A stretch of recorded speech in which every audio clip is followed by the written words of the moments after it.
Қасиетті түйе, Құдайберді бағашар. Сүйікті балалар, түйелер өркештері бар өте үлкен жануарлар. Олар ұзақ уақыт бойы аштық пен шөлге төзімді келеді. Сол себепті алыс сапарларға еш таптырмайды. Сүйікті пайғамбарымыздың да Қасуа деп аталатын түйесі болған. Бұл кітапта Қасуа өзінің көрген қызықты түсін және басынан өткен ұмытылмас оқиғаларын әңгімелеп бермек. Түн, аспанда жұлдыздар жымыңдап, күлімсіреп тұрғандай.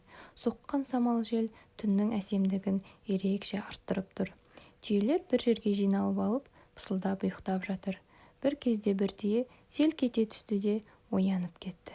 Жанында әлі ұйықтамай, көктегі жұлдыздардың әсемдігін тамашалап жатқан күрең түйе бар еді. Күрең түйе жолдасына ақырын сыбырлады. Қасуа, не болды?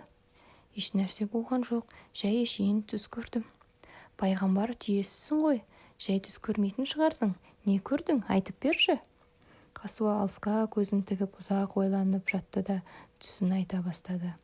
Қызық түс көрдім, деді. Дәл бір өңім сияқты еді. Сахабалардан мәдиналық Абу Айюб бар емес пе? Сүйікті пайғамбарымыз Мұхаммедті саллаллаху алейхи уассалям Мадинаға хижрет еткеннен бері үйінде қонақ қылып күтіп жатқан Абу Айюб ше? Иә, есіме түсті. Оған не болды? Міне, түсімде соны көрдім. Қатты қартайып кеткен екен деймін. Өте алыста Стамбул деген қала бар. Абу Айюб сол қалаға бара жатыр екен. Мақсаты исламды жаю, бұл діннің кереметтілігін сол жердегі тұрғындарға түсіндіріп уағыздау. Бірақ ислам әскері қаланы өздеріне бағындыра алмай кері қайтады. Ал өзі сол жерде шейіт болыпты. Кейін мазарының орнын ешкім таба алмапты. Сірә жоғалып кетсе керек. Одан кейін ше? Арадан жүздеген жылдар өтті. Одан кейін басқа атты әскерлер көрдім. Әскербасы 21 жасар Фатих деген түрік патшасы екен. Сөйтіп, түріктер Стамбулда жеңіске жетіп, оны өздеріне бағындырады. Фатихтың әрі ақылшысы, әрі ұстазы Ақшамсаддин Абу Айюб сахабаның беймәлім мазарының орнын анықтап тауып беріпті. Күрең түйе жолдасын беріліп тыңдап кетіпті. Ол, расында да қызық түс көріпсің, деді. Қасуа бір сәт үнсіз жатты да, әлі түстің әсерінен айыға алмадым. Түсім емес, бәрі өңім сияқты. Кім біледі, мүмкін бір күні түсің өңіңе айналып, айтқандарың айна қатесіз қайталанар. Қазір біраз ұйықтап демалып ал. Таңның атуына әлі ерте. Жоқ, деді Қасуа. Ұйқым ашылып кетті. Сенің ұйқың келіп тұр ма? Менің де ұйқым келіп тұрған жоқ. Сол кезде жандарында жатқан түйелердің біреуі ұйқысырап сөйлей бастады. Күрең түйе даусын одан әрі баяулатып, «Уа Қасуа, екеуміз сөйлесіп жатып, жолдасымызды мазаладық-ау деймін. Жүр, біраз қыдырып келейік. Қарашы, ауа райы да өте тамаша», деді. Қасуа күрең түйенің пікіріне қосылды.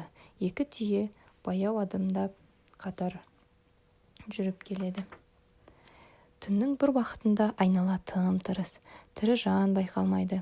Екі түйе жүріп отырып, судың жағасына келді. Күрең түйе, «Қасуа», деді. «Ертең иеммен бірге алыс сапарға шығамыз. 3 апта бойы тамақ жемеуім мүмкін. Арқамдағы өркешіме жинаған азығым бар. Бірақ суым азайып кетіпті. Су басына келген кезде қанып, су ішіп алайын». Күрең түйе ағып жатқан судан қана ішті де сөзін жалғады. «Бұрын ием маған өте ауыр жүк артатын, қатты қиналып шаршап кететінін.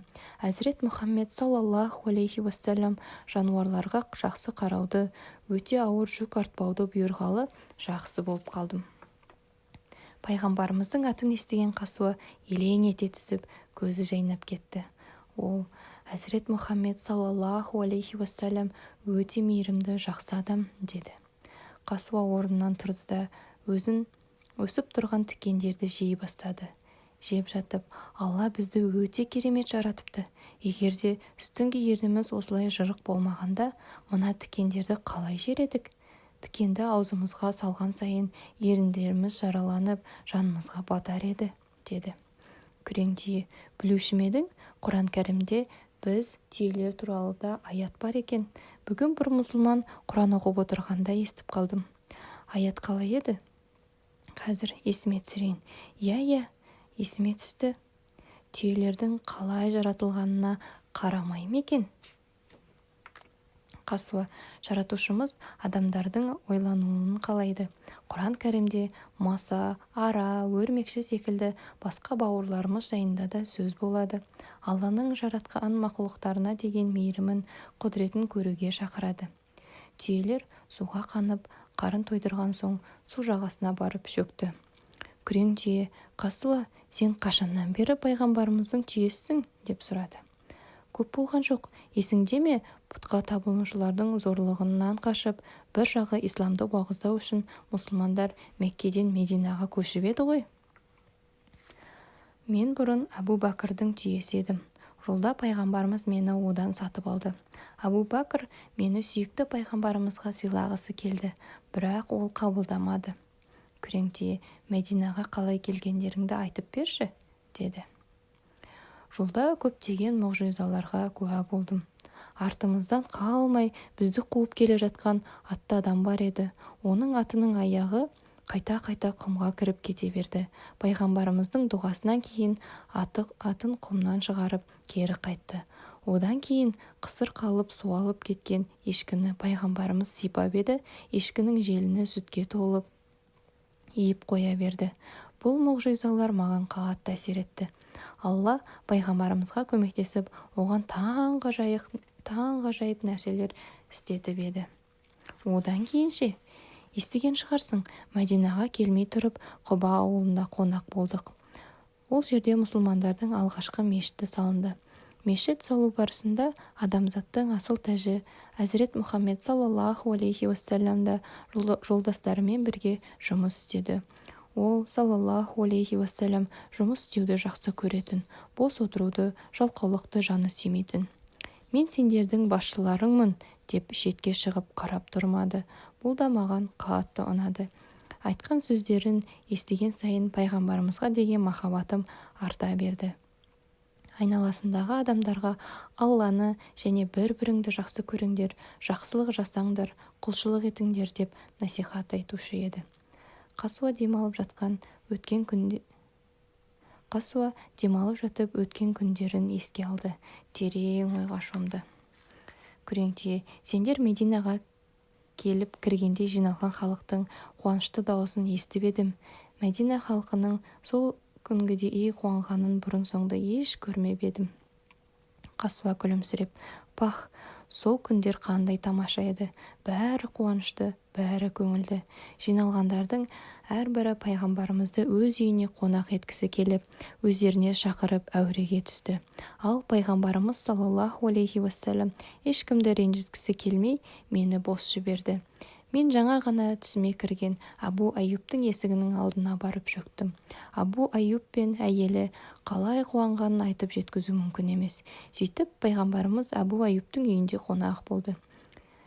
Күрең түйе бұрылып Мәдина қаласына қарады да көзі жасаурап.